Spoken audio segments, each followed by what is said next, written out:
कपिल देवभूति संवाद में भगवान कपिल देवभूति माता को 4 प्रकार के भक्तों के विषय में बताते हैं।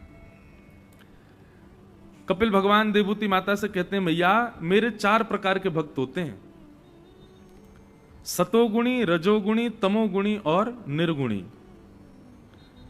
इन चारों के लक्षण क्या होते हैं और मुझे कौन सा प्रिय होता है, इस विषय को श्री कपिल भगवान देवभूति माता को समझाते हैं। आप लोगों को अवकाश मिले ना तो अभी नासिक वाली मास भर की कथा है, उसको सुनिएगा। उसमें हमने कपिल देवभूति संवाद खूब विस्तार से सुनाया है। कपिल भगवान देवभूति माता को कहते हैं, तमोगुणी, रजोगुणी, सतोगुणी और निर्गुणी, ये 4 प्रकार के मेरे भक्त होते हैं। तमोगुणी भक्त का लक्षण क्या है, बहुत ध्यान से सुनिएगा। कपिल देवभूति संवाद आज कथा में आना है, लेकिन इतना अवकाश नहीं है कि हम उसको विस्तार से कहें, इसलिए अभी हम थोड़ा भाव कपिल देवभूति संवाद का कह दे रहे हैं। तो कपिल भगवान कहते हैं तमोगुणी भक्त का लक्षण क्या है। तब अभिसंधाय यो हिंसाम दंभम मात्सर्यमेव वा संरंभे भिन्नदृग्भावम मयि कुर्यात् स तामसः। आप जितने भी लोग यहां बैठे हैं या जो लोग भी इसका सीधा प्रसारण दर्शन कर रहे हैं, बंधुओं, यदि ये लक्षण आपके अंदर है तो आप समझ जाइएगा कि आप तामसी भक्त हो। भक्त तो हो पर तामसी हो, और तामस भक्त ठाकुर जी को प्रिय नहीं होता। उसको ठाकुर जी प्रिय होते हैं, पर ठाकुर जी को वो इतना प्रिय नहीं होता। एक तरफा प्रेम है आपका, ठाकुर जी आपसे रीझ रहे हैं, प्रसन्न हैं, ऐसा नहीं है। तामसी यदि आप हो तो तामसी भक्त का लक्षण क्या है, तो सबसे पहला बताया हिंसाम, मतलब वो कथा तो सुनता है, वो मंदिर तो जाता है, पर कथा में सुनी गई बात केवल कथा तक रखता है, अपने जीवन में नहीं उतारता। सत्संग में जाएगा, मंदिर जाएगा, सब कुछ करेगा, लेकिन अपने जीवन में उतारने की बारी जब आती है तो कुछ नहीं, 0/0। केवल सुनने तक सीमित रखता है, लागू करने पर उसका कोई विश्वास नहीं होता। ऐसे व्यक्ति को तामसी भक्त कहा जाता है। भक्त क्यों है, क्यों कथा में तो जा रहा है, भक्त क्यों है, मंदिर तो जा रहा है, भक्त क्यों है, तीर्थों में तो जा रहा है, धाम तो जा रहा है, पर उस चीज को अपने ऊपर हावी नहीं होने देता है। जैसे आजकल इन भक्तों की ज्यादा संख्या हो गई है। वृंदावन में भीड़ बहुत हो रही है, तीर्थों में भीड़ बहुत हो रही है, महाकाल चले जाओ, ओहो महाराज कितनी भीड़, लंबी लाइन लगी है। सब मंदिरों में भीड़ तो बढ़ गई है, पर यदि अगर देखा जाए, किसी की निंदा नहीं है, पर अधिकतर संख्या किसकी है, तामसियों की है। कोई व्यक्ति वृंदावन से आता है तो मुझे बड़ी चिड़चिड़ाहट होती है, कब, जब वो ऐसी बात करता है। कैसी, महाराज जी हम वृंदावन गए थे। मैंने कहा अच्छा, क्या किया वृंदावन जाके। वृंदावन गए, सबसे पहले महाराज जी वहां पे जो है जा करके हमने और बढ़िया लस्सी पी और आलू की टिक्की खाई, पेड़ा लेकर के आए, और महाराज जी वहां पे हमने राधा राधा ऐसे लिखवा लिया था यहाँ पे। उसके बाद हमने फिर खूब बढ़िया वहां नृत्य किया, और फिर सब चीज करने के बाद फिर हम बिहारी जी गए, फिर हमने संतों के दर्शन किए, फिर जमुना जी प्रणाम किए, आ गए। आप जाकर के वहां उद्देश्य क्या रख रहे हैं अपना, ये तामस भक्त का लक्षण है। ये तामसिकता आ जाती है आपके भाव में जब आप इस प्रधानता से वहां जा रहे हैं। तो हम वृंदावन जाने का नियम बताते हैं, सबसे पहले वृंदावन में प्रवेश करते ही वहां की रज को प्रणाम करो। पंचायतन है वृंदावन के पहले 5। जिस प्रकार स्कूल में जाने के लिए यूनिफॉर्म चाहिए, स्कूल में जाने के लिए वेल ड्रेस्ड अप जैसा स्कूल का नियम है वैसा चाहिए ना, वैसे वृंदावन का भी नियम है। सबसे पहले वृंदावन की रज को प्रणाम करके माथे से लगाओ, उसके बाद वृंदावन के वृक्षों को हृदय से लगा करके उनको प्रणाम करो, फिर किसी ब्रजवासी के घर की मधुकरी पाकर के ब्रजवासी को प्रणाम करो,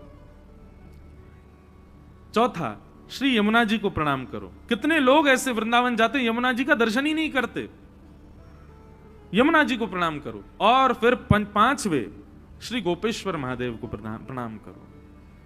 वो वृंदावन में बैठे इसीलिए ताकि आपको वृंदावन का अधिकारी बना सकें। जो अधिकार प्रदान करने वाले, हम उनसे वंचित होकर वृंदावन जाते हैं, वृंदावन के रूप को नहीं समझ पाते। गोपेश्वर महादेव को प्रणाम करो, इन पंचायतनों को प्रणाम करो, रज को, वृक्ष को, ब्रजवासी इनको, यमुना जी को और श्री महादेव गोपेश्वर महादेव को। इनके बाद कहीं जाओ, बिहारी जी, राधा वल्लभ जी, राधा रमन जी, राधा दामोदर जी, गोपीनाथ जी, गोपेश्वर जी आदि आदि, सबसे पहले इन पांचों को प्रणाम। लेकिन हम लोग क्या कर रहे हैं, हमारे पंचायतन दूसरे हैं। सबसे पहले करते हैं भेल पूरी को प्रणाम, फिर करते हैं लस्सी को प्रणाम, फिर करते हैं आलू की टिक्की को प्रणाम, उसके बाद कहीं जाकर के बिहारी जी को देखते हैं। बात तो मैं वहां ले गया, लेकिन यहां पर तामसी भक्त की चर्चा हो रही है। तामसी भक्त कैसा होता है? बोले कथा में तो जाएगा, मंदिर तो जाएगा, सब कुछ करेगा, लेकिन अपने जीवन में लागू नहीं होने देता उन चीजों को, सुनने तक सीमित रखता है बस कथा को। दूसरा लक्षण क्या है तामसी भक्त का? बोले दंभ। दंभ यानी कि केवल दिखावे की भक्ति करता है। इसको कहते हैं बगुला भगत। कौन सा भगत? बगुला भगत की कथा सुनी? बचपन में स्कूल में पढ़ाई जाती थी। वो नदी में एक पैर से खड़ा रहता है, आंख बंद करके खड़ा रहता है। मछलियां कहती हैं ओह बगुला बाबा आए, अरे हमारे यहाँ कुछ सिद्ध संत आए हमारी नदी में, आओ चलो प्रणाम करें सब सखियों। सारी मछलियां प्रणाम करने के लिए जाती हैं, जय हो सिद्ध संत। वो कोई तपस्या कर रहे हैं महाराज। इतने में ही बगुला एक आंख खोल करके देखता है, उनमें से मोटी सी मछली को तुरंत चोंच मार करके मुंह में ले लेता है, फिर तप में बैठ जाता। बगुला भगत। तो ऐसे ही बगुला भगत मतलब दंभ, केवल दिखा रहे हैं, दिखावे की भक्ति। और आजकल तो ये बहुत ज्यादा हो गई है, बिना दिखावे के तुम्हारा काम ही नहीं चल रहा है। तामसी भक्त का लक्षण क्या है? वो दिखावा करता है, वो दिखाता है कि देखो मैं भक्त हूं। तीसरा लक्षण बताया मात्सर्य में बवा। मात्सर्य मतलब पहले दिन भी कथा में बताया गया, दूसरे के प्रति ईर्ष्या। अपने दुख से दुखी कम है, दूसरे के सुख से ज्यादा दुखी है। वो इतना सुखी क्यों है? और इसीलिए वो गणेश जी के पास, महाकाल भगवान के पास जा रहा है, क्योंकि वो सुखी क्यों है? नाथ मैं क्यों नहीं हूं? हे महाकाल भगवान, आपने पड़ोसी पे बहुत कृपा कर रखी है, उसके यहां बहुत बढ़िया चल रहा है सब कुछ, हम पे कब करोगे नाथ? दूसरे के प्रति ईर्ष्या की भावना रख के जो ठाकुर जी की शरणागति में जाता है, शरण में जाता है, तो ये लक्षण जिसमें है वो तामसी भक्त है। भगवान कहते हैं वो मुझको बिल्कुल प्रिय नहीं। पहले दिन की कथा सुनने से व्यक्ति के हृदय का तामस नष्ट हो जाता है, तामसिकता खत्म होती है। दूसरे भक्त कौन से होते हैं? तब भगवान कहते हैं राजस भक्त। बोले राजस भक्त का लक्षण क्या होता है? तब भगवान कहते हैं कि विषयान विसंधाय यश ऐश्वर्य में भवा अर्चादावर्चयत्यो माम पृथक भावस राजस। राजस भक्त का लक्षण क्या है? बंधुओं देखो, अगर आप तामसी हो तो आपका संकल्प है कि आपको राजस बनना है। कहीं आप राजस हो तो आपका अगला स्टेप है कि आपको निर्गुण बनना है। और अगर आप निर्गुण में हो तो आपको राजस हो तो आपको सतोगुणी बनना, और सतोगुणी हो तो आपको निर्गुण बनना है।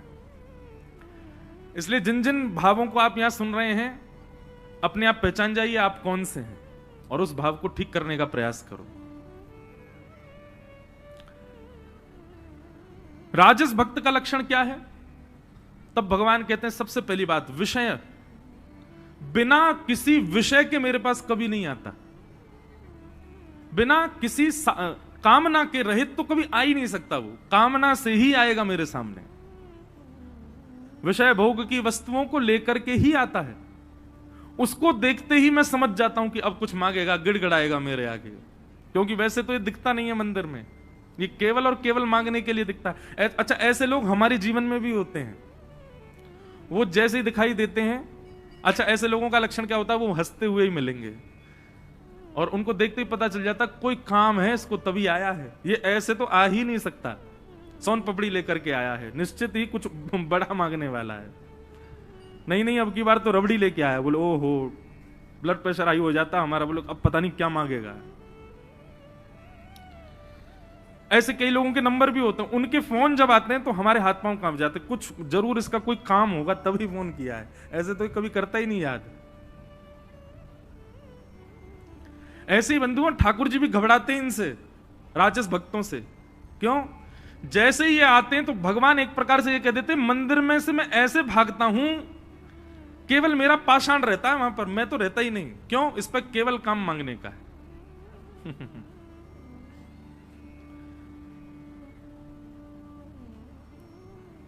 मैया मुरादें पूरी कर दे, हलवा बांटूंगी। मैया कह रही नहीं करूंगी तो नहीं बांटेगी, मुरादें ही चाहिए बस। लेकिन वैष्णव भक्त का स्वरूप कैसा होता है?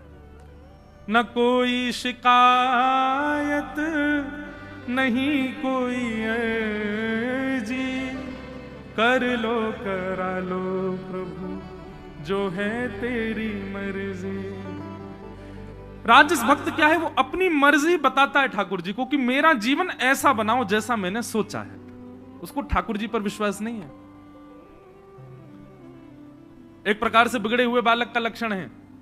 वो माता पिता से कहता, आप जो चाहते हैं वो नहीं करूंगा, जो मेरी इच्छा है वैसे मुझको रहने दीजिए, और उसी के लिए जिद कर रहा है। ऐसा बालक भी श्रेष्ठ नहीं माना जाता, तो भक्त श्रेष्ठ कैसे हो सकता है? जो ठाकुर जी से प्रार्थना कर रहा है कि मेरा जीवन ऐसा हो। तो सबसे पहली बात भगवान कहते हैं कि बिना विषय के ये मेरे सामने कभी नहीं आता, राजस कोटि का भक्त। और इसकी कामना में सदा दो चीजें होती हैं, यश और ऐश्वर्य। ये केवल यश और ऐश्वर्य मांगने के लिए ही मेरे पास आता है। और अर्चा दावर चयेद्यो माम पृथक भावस राजस, इसकी निष्ठा केवल और केवल मेरे अर्चा विग्रह में होती है। अर्चा विग्रह मतलब केवल मंदिर में प्रतिष्ठित भगवान के प्रति उसकी श्रद्धा है, ना तो उनके वैष्णवों में इसकी कोई श्रद्धा होती है, ना कथाओं में इसकी कोई श्रद्धा होती है, ना संत महापुरुषों में इसकी कोई श्रद्धा, कुछ नहीं। केवल और केवल मेरी अर्चा विग्रह को पूजता है और मुझसे मांगता है, बस यही काम है इसका। देवभूति माता बोली आपको पसंद है? बोले बिल्कुल पसंद नहीं है मैया, मुझे ये प्रिय नहीं है। तो पहला तामस भक्त, पहले दिन की कथा जब आप सुनते हैं तो आपके अंदर किंचित भी अगर तामसिकता होगी ना तो वो नष्ट होती है। दूसरा भक्त कौन है? राजस भक्त। जब आप दूसरे दिन की कथा सुनते हैं तो आपके चित्त से राजसत्व नष्ट होता है। तीसरा भक्त कौन है? बोले सात्विक भक्त। सात्विक भक्त का लक्षण क्या है? भगवान कहते हैं ये तामस और राजस से थोड़ा अच्छा है। सब लोग सावधानी से सुनो, इधर देखो, कथा सुनो। सात्विक भक्त का लक्षण क्या है? बोले कर्म निर्हार मुद्दिश्य परस्मिन् वा पदर्पणम यज्ञेदष्टव्यमति वा पृथक भावस सात्विक। सात्विक भक्त का लक्षण क्या है? बोले कर्म निर्हार मुद्देश्य। बोले मैया ये अपने कर्म पर विश्वास रखता है और कर्म में इसको सफलता मिले, कर्म स्वयं करेगा, परिश्रम स्वयं करेगा, केवल मुझसे कृपा की आकांक्षा करता है कि नाथ मैं ऐसे ऐसे ये काम कर रहा हूं और मैं करूंगा, खूब परिश्रम करूंगा, सफल होने का प्रयास करूंगा, नहीं सफल हो पाया तो कोई चिंता नहीं है, बस आप कृपा बनाए रखना। ये मुझसे सफल होने की भी कामना नहीं करता, ये कहता है सफल ना भी हूं तो चलेगा लेकिन मैं प्रयास पूरा करूंगा, आप मुझ पर कृपा रखना, दृष्टि रखना। कर्म निर्हार मुद्देश्य परिस्मिन् वा तदर्पणम। और मैया इसका दूसरा लक्षण क्या है? ये कर्म तो करता है अपने बल पर, मेरे से कहता है केवल कृपा रखना, और जब कर्म इसका सफल हो जाता है ना तो सफल होने पर ये सारा श्रेय मुझी को दे देता है कि ठाकुर जी की कृपा से हुआ, मैंने कुछ नहीं किया। देवभूति माता बोली फिर तो ये आपको बहुत अच्छा लगता होगा। ठाकुर जी बोले मतलब हां प्रिय है पर इतना प्रिय भी नहीं है, अच्छा लगता है पर इतना ज्यादा अच्छा नहीं लगता। देवभूति माता बोली तो फिर आपको अच्छा लगता कौन है? तब भगवान चौथे भक्त का लक्षण बताते। तो तीसरे दिन की कथा जब आप सुनते हैं तो आपके भीतर जो सात्विक लक्षण है वो सात्विक लक्षण भी समाप्त हो जाता है। प्रथम दिन की कथा से तमोगुण नष्ट होता है, द्वितीय दिन की कथा से सतोगुण शांत होता है, और तीसरे दिन की कथा से रजोगुण, तमोगुण और सत्वगुण, तीनों 3 दिन की कथा से शांत हो जाते हैं। और जैसे ये 3 दिन की कथा से तीनों गुण समाप्त होते हैं, तीनों गुण चले गए, तो फिर क्या बचा? बोले कुछ नहीं बचा। तो आपका चित्त कैसा हो गया? बोले निर्गुण। कैसा हो गया? निर्गुण। और जैसे ही आप निर्गुण होते हैं, तब चौथे दिन श्री कृष्ण का प्रादुर्भाव होता है, क्योंकि यही ठाकुर जी को प्रिय है। आप राम कथा सुनो, वहां पर भी चौथे दिन राम जन्म होता है। वहां पर भी 3 दिन तक दुनिया भर की बातें, ज्ञान, वैराग्य, भक्ति सुनाई जाती है, ताकि आपके चित्त से सतोगुण, रजोगुण और तमोगुण तीनों शांत हों। जब आप निर्गुण हो जाओगे, तब आपको कथा में कृष्ण जन्म, राम जन्म मिलेगा। अब सुनो, निर्गुणता किसे कहते हैं? अगर आज भी ऐसे नहीं हुए जैसा निर्गुण को होना चाहिए, तो क्षमा कीजिएगा, आपका तन प्रवेश कर रहा है चौथे दिन की कथा में, मन बुद्धि प्रवेश नहीं कर रहे हैं। निर्गुण भक्त का लक्षण क्या है? तब भगवान कहते हैं कि लक्षणम भक्ति योगस्य निर्गुणस्य हृदाहतम अहैतुक्य व्यवहिता या भक्ति पुरुषोत्तम। बोलो मैया, निर्गुण भक्त का लक्षण कैसा होता है?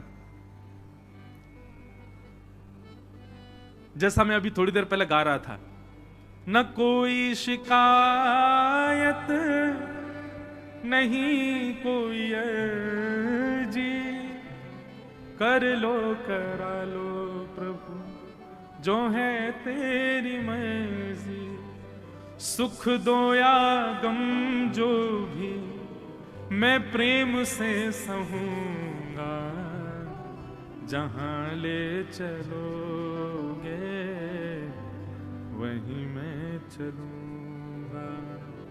ये निर्गुण भक्त का लक्षण। वो ठाकुर जी से ना तो कोई शिकायत करता है, आपने ऐसा क्यों किया मेरे साथ, कभी नहीं। ना ही ठाकुर जी के सामने कोई अर्जी रखता है कि नाथ ये कर दो, ये कर दो, ऐसा कर दो, ये कर दो, कुछ नहीं। ठाकुर जी से कभी कुछ नहीं मांगता। आप जो देंगे, तेरे फूलों से भी प्यार, तेरे कांटों से भी प्यार, तू जो भी देना चाहे दे दे मेरे करतार। भाई, प्रेम का स्वरूप यह होता है कि सामने वाला यदि आपको पुष्प दे तो ही आप खुश रहो, नहीं। आपका प्रेमी यदि कभी आप पर रुष्ट भी हो जाए तो उसकी रुष्टता भी स्वीकार करो। प्रेमी का तो सब कुछ स्वीकार होता है, केवल वो अच्छा अच्छा ही रहे, वो अच्छा अच्छा ही कहे, वो अच्छा अच्छा ही बोले तो ही आपको स्वीकार है, नहीं। उसकी हर भाव, हर स्थिति, हर हर हर परिस्थिति आपको स्वीकार होती है। ये निर्गुण भक्त जो होता है, ये ठाकुर जी से प्रेम करता है, और प्रेम करने के बाद में ठाकुर जी जो प्रस्तुत कर दें उसको सब स्वीकार होता है। वो कभी ठाकुर जी के सामने रोता नहीं कि नाथ ऐसा क्यों कर रहे हैं। सुदामा जी महाराज, आज एकादशी है, कुछ नहीं खाया, कल द्वादशी है तो घर में सामग्री नहीं है तो दूसरे दिन भी व्रत हो गया, तीसरे दिन थोड़ी बहुत सामग्री आई तो बालकों को खिला दिया, फिर भी स्वयं भूखे रहे, पत्नी भी भूखी रही। चौथे दिन किसी ने सामग्री दी नहीं तो फिर भूखे रहे। 5वें दिन पत्नी कहती है हमारा कैसा जीवन है, 4 दिन तो हमको अन्न नहीं मिलता और 5वें दिन एकादशी आ जाती है, कैसा जीवन है हमारा। सुदामा जी महाराज कहते हैं अरे देवी ऐसा मत कहो, तुमको पता है शास्त्र आज्ञा करते हैं जिस दिन व्यक्ति अन्न का सेवन नहीं करता है, जिस दिन व्यक्ति भोजन सेवन नहीं करता है, व्रत करता है, उस दिन ठाकुर जी उसको याद करते हैं, ठाकुर जी उसकी बड़ी स्मृति करते हैं, उस पर दया करते हैं कि अरे बताओ बेचारा आज भूखा है। दुनिया के लोग तो 15 दिन में एक बार एकादशी करते हैं, ठाकुर जी उनको एक ही बार याद करते हैं। मैं तू कितने बड़े भागी, ठाकुर जी 15 दिन में 5 बार मेरे को तुझको याद करते हैं, 5 बार तेरी मेरी स्मृति ठाकुर जी को होती है। निर्गुण भक्त का तो ऐसा लक्षण होता है, वो हर स्थिति स्वीकार करता है अपने स्वामी की, आप जैसे भी दो मुझे स्वीकार। और निर्गुण भक्त का एक लक्षण तो इतना विलक्षण बताया भगवान कपिल ने। देवभूति माता कहती हैं क्या ये आपसे आपको भी नहीं मांगता? भगवान बोले नहीं मैया, सालोक्य साष्टि सामिप्य सारूप्यै एकमत्युत दीयमानं न गृह्णन्ति विना मत्सेवनं जनाः। 5 प्रकार की मुक्ति होती है, बहुत ध्यान से सुनिएगा, सब लोग सावधानी से सुनो। 5 प्रकार की मुक्ति होती है। कौन कौन सी? सबसे पहली मुक्ति का नाम है सालोक्य मुक्ति। सालोक्य मुक्ति का मतलब क्या होता है कि मृत्यु के पश्चात भक्त को उस लोक की प्राप्ति हो जाए जिस लोक में ठाकुर जी की नित्य लीला चलती है। वैकुंठ लोक हो, साकेत धाम हो, गोलोक धाम हो, उस लोक की प्राप्ति, इसको कहते हैं सालोक्य मुक्ति। सालोक्य मुक्ति जिसको मिलती है उसको अवसर क्या मिलता है कि उसको उस लोक में ठाकुर जी के प्रत्यक्ष दर्शन हो जाते हैं। होते दूर से ही है लेकिन हो जाते हैं। कैसे? जैसे मुझे आप दिख रहे हो, ऐसे ही आपको वैकुंठ मिल जाए, गोलोक धाम मिल जाए, साकेत मिल जाए, तो वहां आपको ठाकुर जी ऐसे दिख जाएगा। ओ देखो वो श्याम सुंदर घूम रहे हैं, देखो देखो द्वारिकाधीश घूम रहे हैं। समीप जाने का भले ही अवसर ना मिले लेकिन प्रत्यक्ष ठाकुर जी दिख जाएंगे, हमको तो इसमें ही बहुत है। तो पहली मुक्ति का नाम है सालोक्य मुक्ति। दूसरी मुक्ति का नाम है शाष्टि मुक्ति। शास्त्रीय मुक्ति का मतलब क्या है? इसमें थोड़ी ठाकुर जी के प्रति थोड़ा सामीप्य मिल जाता, मतलब आप दिन में एक बार ठाकुर जी के समीप जाके उनको प्रणाम कर सकते हो। ठाकुर जी मिलने का अवसर एक बार देंगे दिन में। और या फिर आपको कोई सेवा मिल जाएगी, जैसे आज ठाकुर जी ये वस्त्र पहनने वाले हैं, इन वस्त्रों को तैयार कर लाओ, आज ठाकुर जी के लिए चंदन घिसलाओ, आज ठाकुर जी की रसोई में आप कुछ बनाए आओ। ठाकुर जी के समीप की थोड़ी सेवा आपको मिल जाएंगी, ये कहते हैं शास्त्रीय मुक्ति। तो सालोक्य मुक्ति, शास्त्रीय मुक्ति, फिर तीसरी मुक्ति सामीप्य मुक्ति। इस सामीप्य मुक्ति कैसी होती है? इसमें आपको ठाकुर जी के संग रहने का अवसर मिल जाता है। भैया आज ठाकुर जी जा रहे हैं, बोले कहां? बोले ध्रुवलोक जा रहे हैं, तो आप संग में जा सकते हो, ठाकुर जी के संग संग पीछे पीछे चल सकते हो। ठाकुर जी की पादुका उठा करके कहीं रख दो, ठाकुर जी की पादुका उठा लो। ठाकुर जी जब पादुका पहने आपके कंधे पे हाथ भी रख सकते हैं। ठाकुर जी का कभी झोला उठा लो, ठाकुर जी की जो सामग्री है कभी उनको ले लो। भगवान रथ पे बैठेंगे, रथ संभाल दो, रथ में संग बैठ जाओ। ये सामीप्य मुक्ति। बहुत ध्यान से सुनिएगा। इन मुक्तियों का चिंतन करके जो भजन करता है ना, उसी मुक्ति की प्राप्ति फिर होती है भजन के भाव से। तो पहली सालोक्य मुक्ति। अब अगर ऐसा भाव रखें तो कोई सालोक्य मुक्ति तो पाएगा ही नहीं, बोले कि नहीं हमको लोग थोड़ी चाहिए, हमें तो सामीप्य चाहिए। लेकिन उसमें भी आपकी भजन की गति देखी जाए, कितना भजन किया गया। भाई जिस प्रकार, आपको आवाज आ रही है हमारी? थोड़ी नेक और बढ़ाओ। जिस प्रकार कहीं नौकरी करनी हो तो 2 काम चलते हैं नौकरी मिलने के। पहला तो कहीं से जैक लगवा दो। इधर देखो सब लोग, बहुत ध्यान से सुनो। हमको ना देखो एक बात कहें, हमको कथा सुनाने में ज्यादा आनंद आता, हमको गाने नाचने में बहुत कम आनंद आता। वो तो तब आता जब कथा सुन के थोड़ा मन आनंदित हो जाए, तब गाने की इच्छा होती है।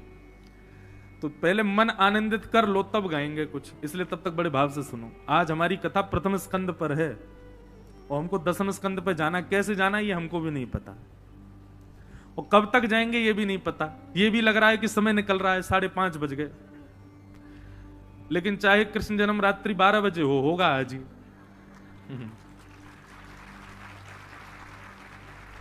अच्छा, एक बार मुझसे एक व्यक्ति बोला, बोले महाराज जी आप एक काम क्यों नहीं करते? मैं क्या? बोले ये भक्ति ज्ञान वैराग्य और ये बाहर की कथाएं थोड़ी कम सुना के लीला ही लीला सुनाई जाया करें तो। हमने उसको एक उत्तर दिया, मैं सुनो। आपके मंडीदीप क्षेत्र में अगर थोड़ी बहुत गंदगी भर जाए, आपने क्या किया? यहां के जो मुखिया थे, यहां के जो राजा हैं या जो भी हैं, उनको आपने आमंत्रित किया। आपके बड़े बुलावे पर वो यहां आ गए और आपने जैसे ही वो यहां आए तो आपने बड़ा स्वागत किया। स्वागत के बाद उन्होंने कहा आपने हमको क्यों आमंत्रित किया? तो आपने गंदगी दिखाई, बोले ये साफ करवाने के लिए बुलाया है। तो राजा की इसमें अवहेलना हो गई ना, कि राजा को आप इसलिए थोड़ी बुला सकते हो। राजा के सामने याचिका रख दो, राजा कुछ सैनिक भेज देगा, वो साफ सफाई करके आ जाएंगे। जब साफ सुथरा हो जाए तब राजा को बुलाओ। ठीक वैसे भैया हमारे किशोरी जी, हमारे ठाकुर जी राजा हैं और हमारे चित्त में अभी बड़ी गंदगी है। पहले बाहर की ये सब कथाएं, भक्ति ज्ञान वैराग्य आदि, ये सब इन सब कथाओं से पहले वहां का मार्जन कर लिया जाए, पहले उसको स्वच्छ कर लिया जाए, पहले उसको पवित्र कर लिया जाए। जब हृदय पूर्ण रूपेण पवित्र हो जाए तब श्यामा शाम का आवाहन किया जाए। बीच बीच में आ जाता है भाव, और भाव आता है तो अपने आप लीला प्रकट होती है। लीला सोच करके थोड़ी बोली जाती है। जब ठाकुर जी को लगता है कि हाँ आधे से ज्यादा श्रोताओं का चित्त थोड़ा साफ हो गया है, तो व्यास जी के मुख से अपनी लीला बुलवा देते हैं। तो भैया 4 दिन लगे इसीलिए रहे ताकि आपके चित्त की सफाई हो, कल से फिर ठाकुर जी वहां विराजें। अभी हम सफाई तो कर रहे हैं। तो ध्यान से सुनो, कौन कौन सी मुक्ति हो गई? सालोक्य मुक्ति, फिर शाष्टी मुक्ति, फिर सामीप्य मुक्ति, 4 मुक्ति हो गई। और फिर चौथी मुक्ति कौन सी है? 5वीं मुक्ति है सारूप्य मुक्ति। सारूप्य मुक्ति मतलब ठाकुर जी जैसा रूप आपको प्राप्त हो जाएगा। मतलब ठाकुर जी जैसे कमल नेत्र आपके भी हो जाएंगे। और ये सब वहां जाके यहां पे भी हो जाता है। जब आप बहुत सेवा करते हैं ना, तो आपके अर्चक ठाकुर जी का ही रूप आप में आने लग जाता है। कई बार मैंने अनुभव किया, लोग मिलने आते हैं, उनका रूप देख के मैं पहचान जाता हूं कि ये ठाकुर जी की सेवा करते हैं। क्यों? उनके नेत्र की गंभीरता, उनकी वाणी की सहजता, उनकी चाल ढाल, वो सब बता देती है कि ये ठाकुर जी की सेवा करते होंगे, क्योंकि थोड़े थोड़े ठाकुर जी जैसे हो जाते हैं वो। तो सारूप्य मुक्ति कैसी है? बोले कि भगवान अपने जैसा रूप धारण करा देते हैं। और सारूप्य मुक्ति का एक आनंद विलक्षण यह है कि आप ठाकुर जी का श्रृंगार करो, फिर ठाकुर जी आपका श्रृंगार करेंगे।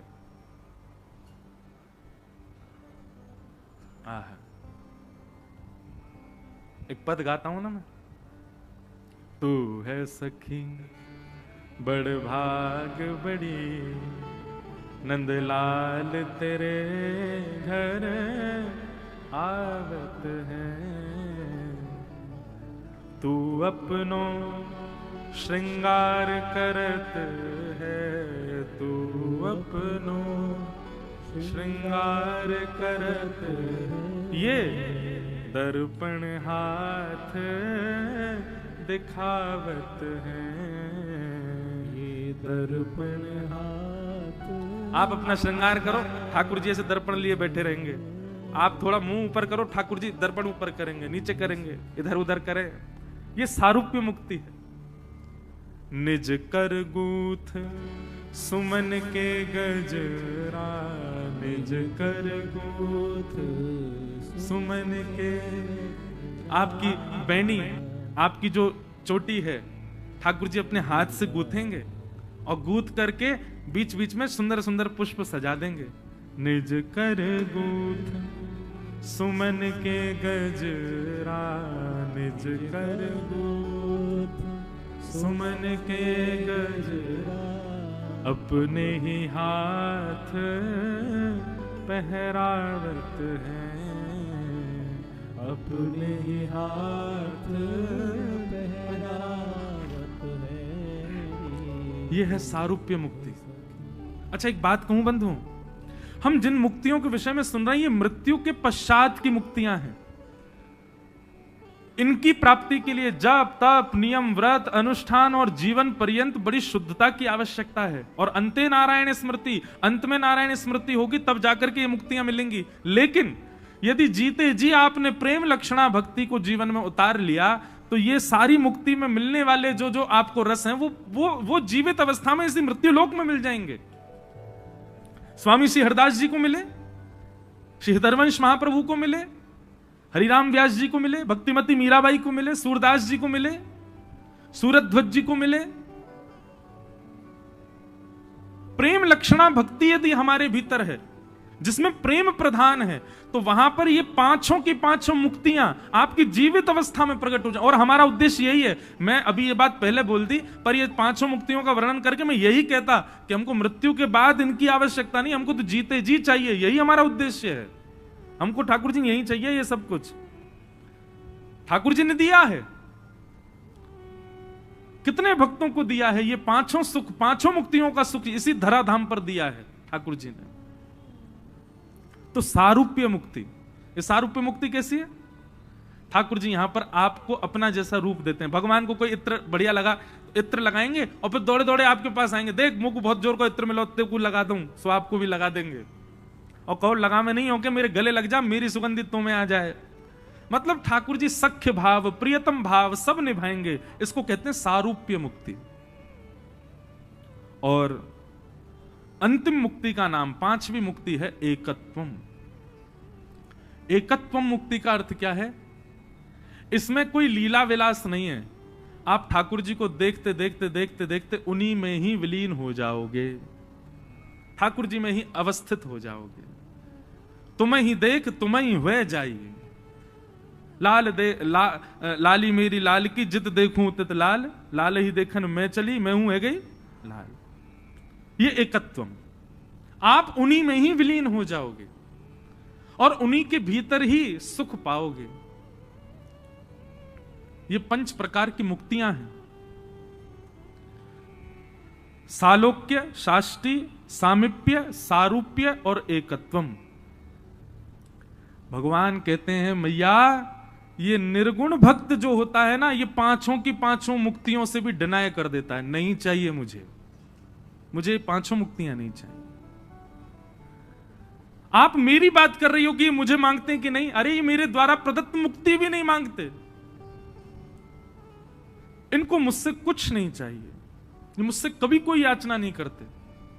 अरे ये भी नहीं कहते कि नाथ हमारा आपसे प्रेम बना रहे ना, कुछ नहीं, इनका कोई काम ही नहीं है मुझसे कुछ कहने का।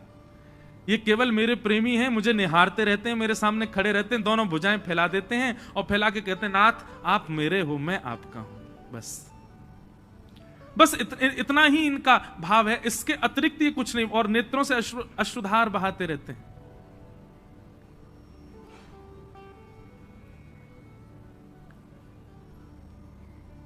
कुछ नहीं मांगते। मैया इस प्रकार की भावना रखने वाले ये निर्गुण भक्त, ये मुझे सबसे ज्यादा, प्राणों से भी ज्यादा प्रिय लगते हैं।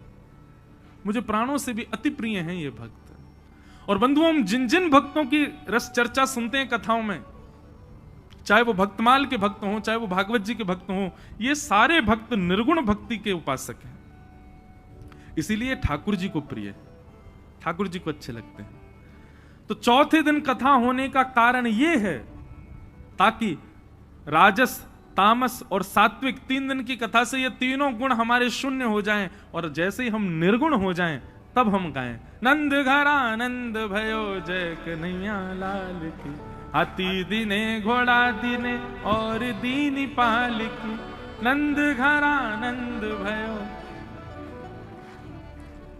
अब राजस और सात्विक और तामस भक्त यदि इसको गाएगा तो वो आनंद लेगा, लेकिन ठाकुर जी को सुख नहीं मिलेगा।